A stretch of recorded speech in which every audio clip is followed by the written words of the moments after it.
So my name's Allison Riley, and I'm an associate planner at the Des Moines area Metropolitan Planning Organization.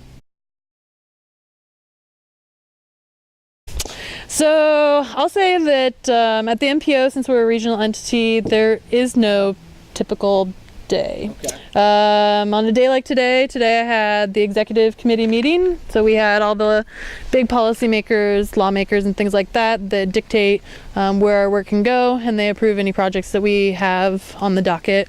Then I just got done with the meeting. We're organizing a stormwater conference, and this morning I was working on a passenger transportation plan.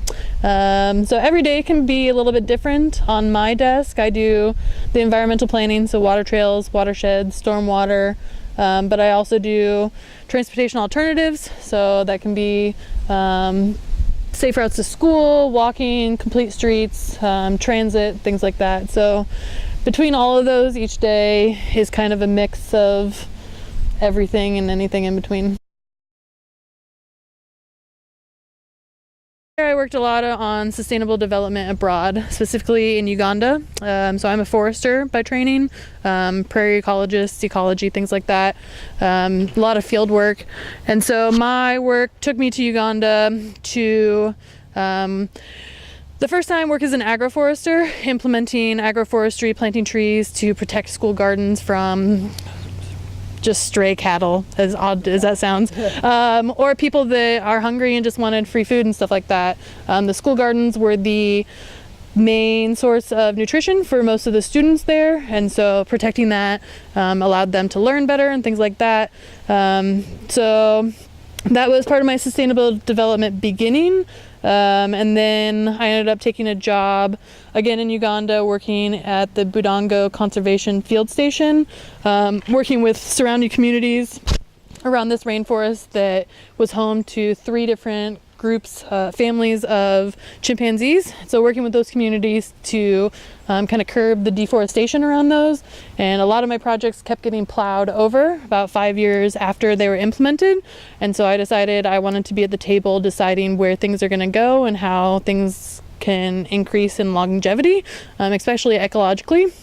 And so I looked to planning. They're the ones who are at the table making the initial decisions and kind of putting forth ideas and scenarios of which things can get done. And they were really forward thinking, which is something that I've always been interested in. But I think planning, with planning you need to have a multifaceted background. I think that's really advantageous because in planning, I work with anything from public works directors to accountants, to soil and water conservation districts, to city council members and things like that. So having a background that can really touch in a lot of those areas helps to make me more competent at my job.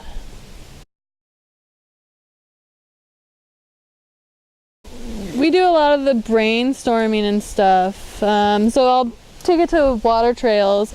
So water trails was a DNR project. They're trying to implement water trails all throughout the state. And so being a planner allowed us to have creativity and then take that creativity to the public to get their comments on it. So, originally we were thinking that maybe people could camp on the river or do XYZ. So you get to do the creativity things, but then it also gets put in check, right? So whatever we do goes before policymakers and it goes before the public.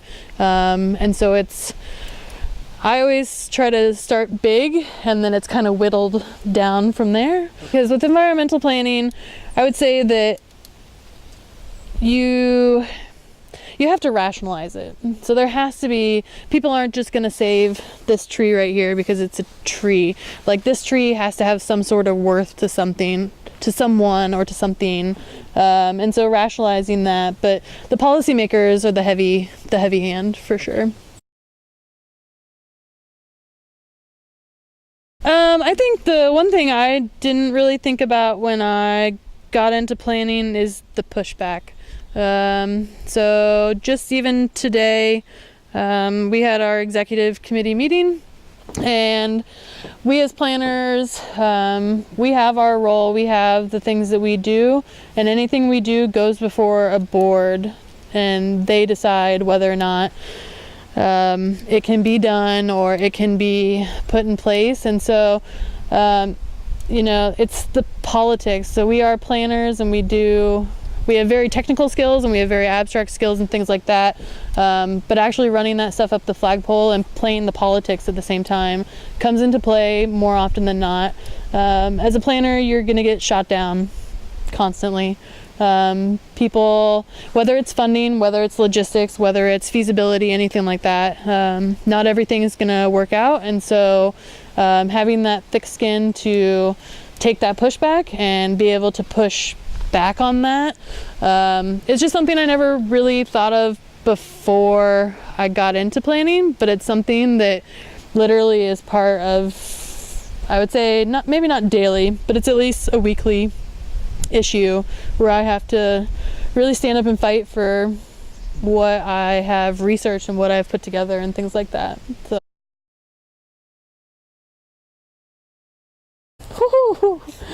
in a book. Hi, Jane. This is a very male-dominated industry, and so just being one of the few women, I'm the only woman in my office.